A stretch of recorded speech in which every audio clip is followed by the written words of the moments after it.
Welcome friends.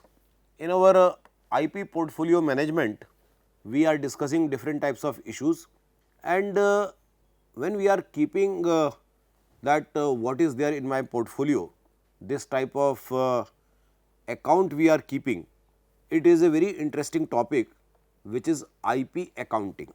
The meaning is that what you have, what type of you have, you need to discuss what type of classification you are following in keeping your IP.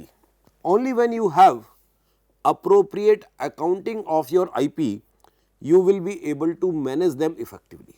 So, in any portfolio activity, generally this term portfolio comes from the finance background.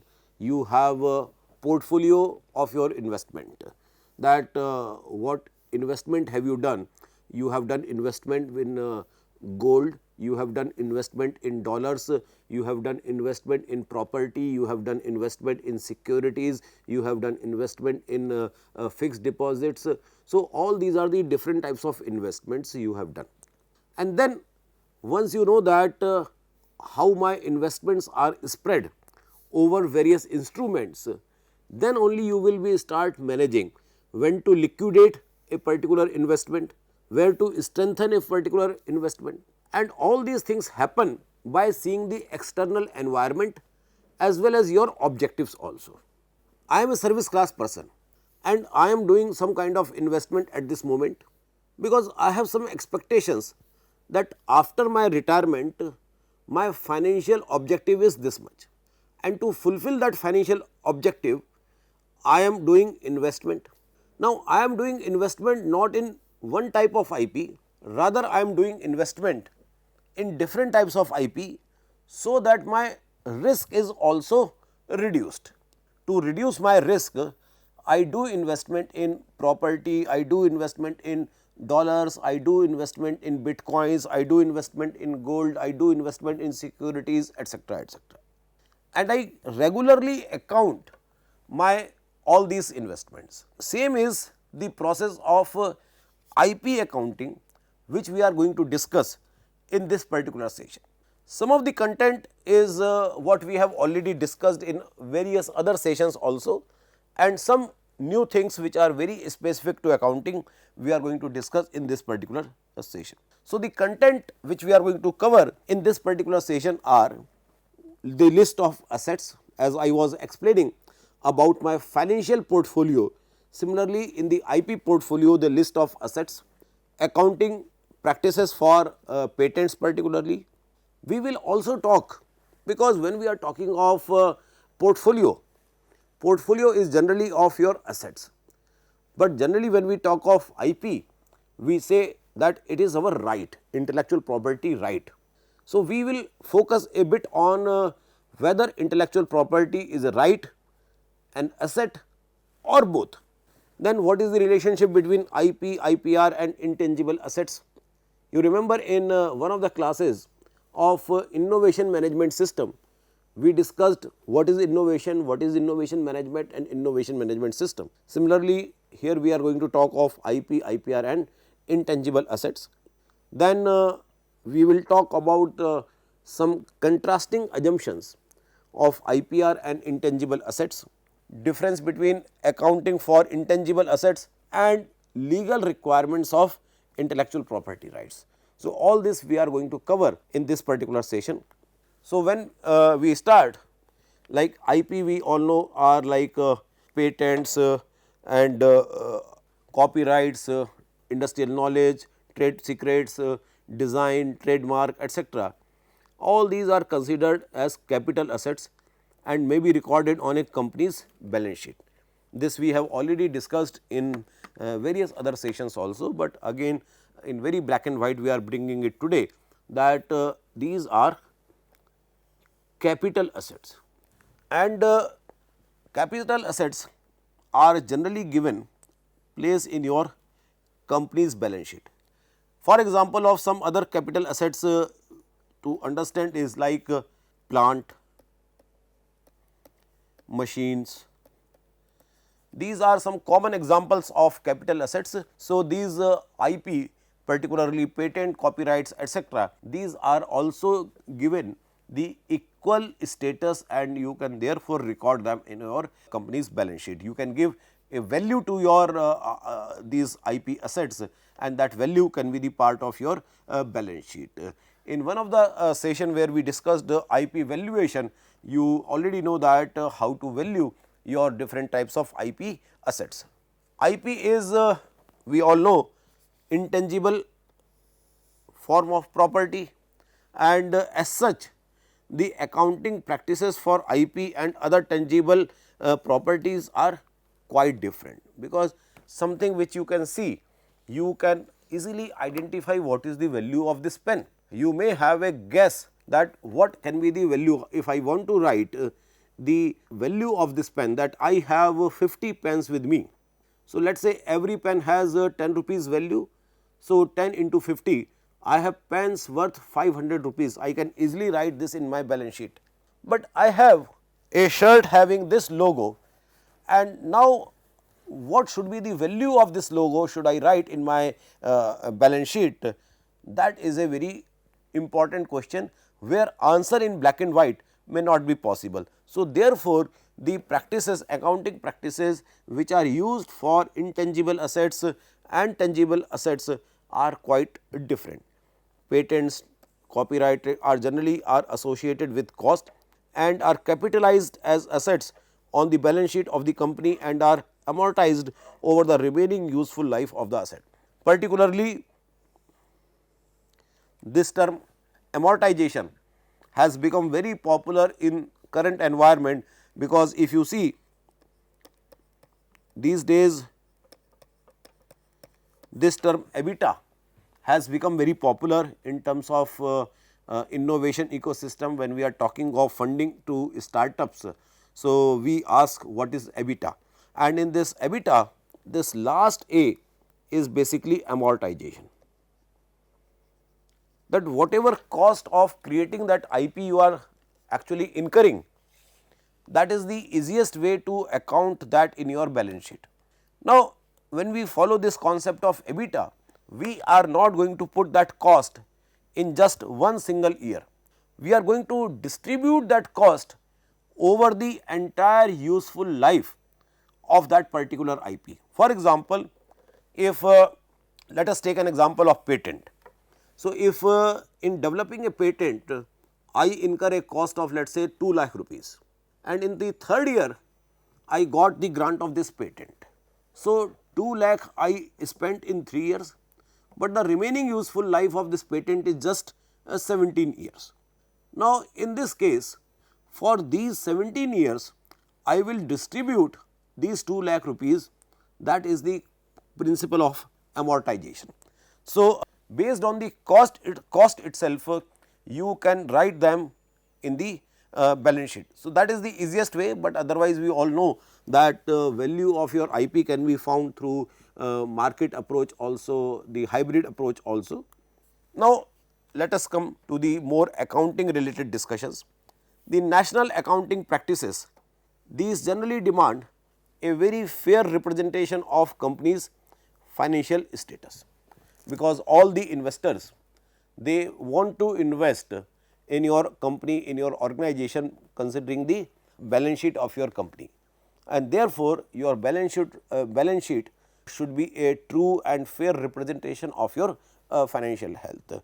And in fact, it is very unfortunate that many a times the founders they try to manipulate their financial status, and therefore, a lot of emphasis is continuously happening on this term known as CG, corporate governance, that you should not misrepresent your financial status. And when I am saying that true and fair, it means you have to include all assets, including intangible assets on the balance sheet. However, you sometime inflate the value of these assets.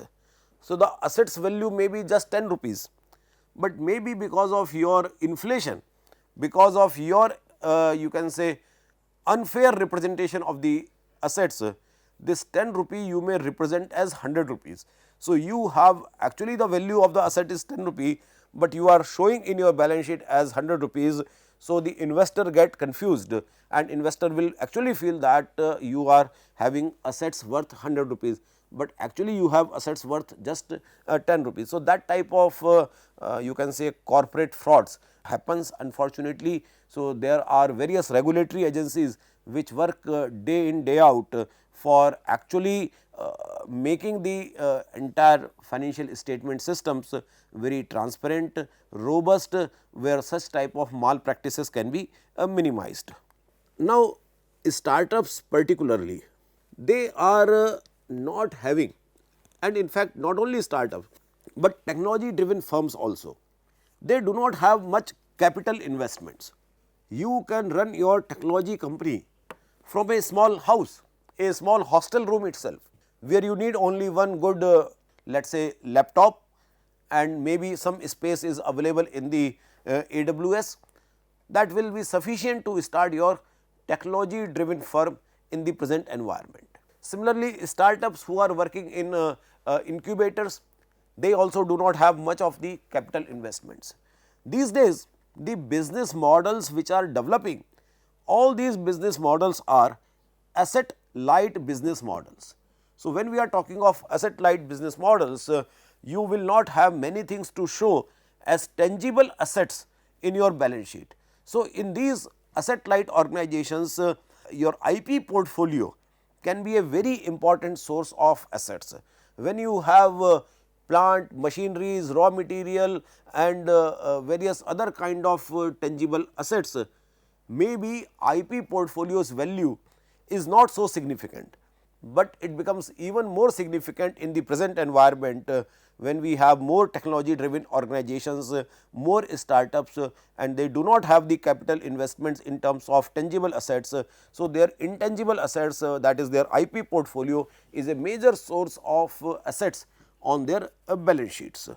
Here it is very important to know that the fair market value of the patent, including potential licensing and royalties, is often disregarded, because it is why it is disregarded, that we can also discuss future, but it is very easy to understand. As a IP creator, I will always give very high value to my IP, but as a customer, as a user, you may not give or you will never give that high value to my IP, and therefore, because of this subjectivity involved, we generally disregard the IP related mentions in the balance sheets of the organizations. So, different types of assets which we are talking in terms of our IP accounting. One is related to marketing. So, marketing related intangible assets, these are companies market or promotional activities such as trademark, brands, trade names, trade dress, internet domain names, newspaper headings, all these are part of your IP assets which can be classified under the marketing related assets. So, these are giving you a spatial recognition, particularly the recall value. Many times you may not be able to remember the product, but you may remember its logo, you may remember its brand, you may remember its you can say trade name, etc. So, the uniqueness, all these things because of which you can be easily recognized, that is a marketing related assets for IP. Second is customer related assets.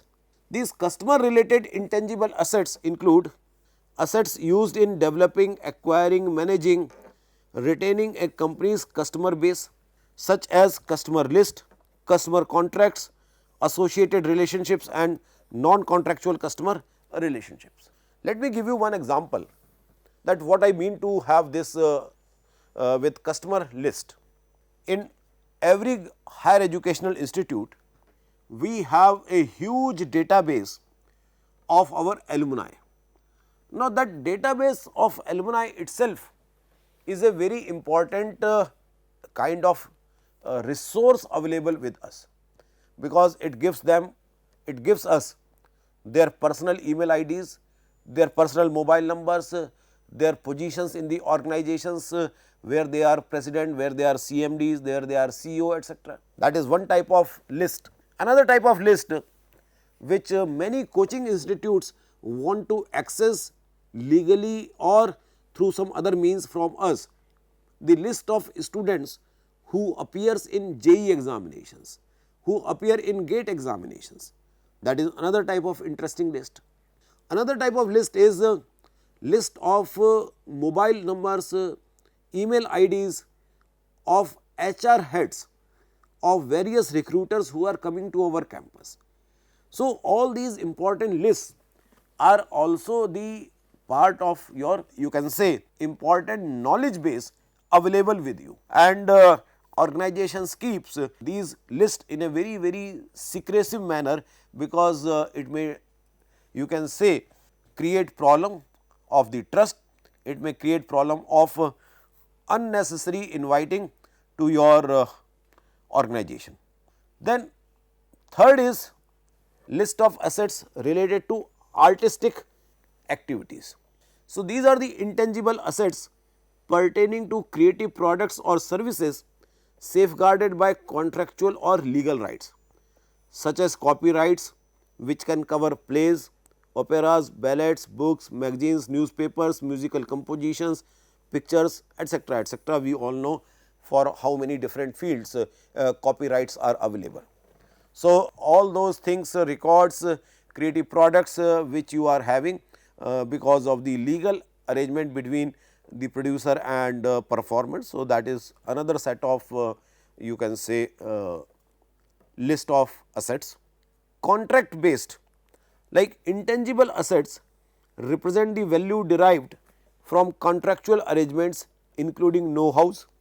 These assets encompass licensing, royalty, standstill agreements, as well as contracts for advertisements, construction, management, service, supply, and also include lease agreements. So, all these things, there are different types of agreements.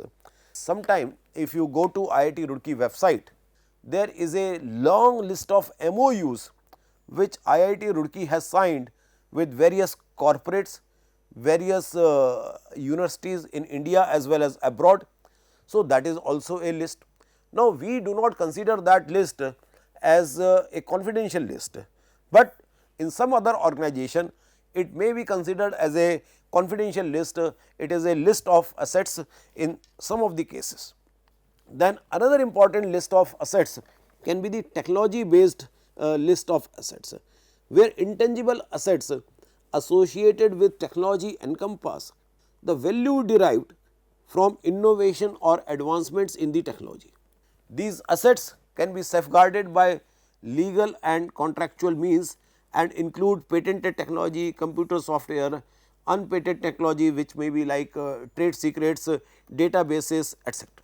So, all these things which is a protected or non-protected technologies, their list, that when we talk in our case, every organization looks that what type of technologies you have, and then there may be a classification of technologies based on their domains also. So, that is the another type of list of assets. Now, when we are talking of accounting for patents, so recording the cost to acquire or create the patent as the initial asset cost. As I already said that this is the simplest type of thing which is possible in the accounting for IP, that how much cost you have incurred in procuring that IP or creating that IP, that is the simplest, which includes let us say the license fee you are giving, or the R&D cost, cost of filing the patent, cost of acquiring the patent, documentation, etc. That all is the part of this first kind of accounting issues. Then the second issue is, as I already mentioned, about the amortization, the cost of patent over the useful life of the patent. As I said that you incurred 4, 5, 6 lakh in developing the technology and then getting the registration of that technology. Now, you have to amortize this cost over the lifespan of the protection which is available by the patent, and that way you will see that how you are incurring a cost 6 lakhs, but you have divided it over 20 years or 18 years over whatever useful life is available to you, and that is the second important thing, the process of amortization. Then after this, another important debate in this discussion is there, and that discussion's debate is whether IP is a right asset or it is something between rights and assets. There is a popular debate which already is there, that is whether management is science or art. There are people who believe management is science, they are who say it is art, but then there are large number of people who do not want to be part of this debate, and they say that it is art and science both. They are taking the middle path. So, same thing, there are people who say that IP is a right because it gives you the concept of exclusivity, and then because we are able to use IP in our balance sheets, so they say that it is an asset also. Now, what we are saying that all IPs cannot be exactly your intangible assets, and therefore, it is this particular statement which is in bold, not all IPRs are recognized as intangible assets, and therefore, all intangible assets are not IPR also. So, therefore, this issue of intellectual property right and asset, it is a kind of both. There may be some IP which are more towards the asset side, there may be few IPs which are more about the right side. For example, those IPs which are easy to convert into a product appears to be more towards the asset side, but those IPs which are helping you in process improvement etc., they may be more towards the right side. So, right versus asset, we will say that it depends upon IP to IP, that whether it part of asset or right.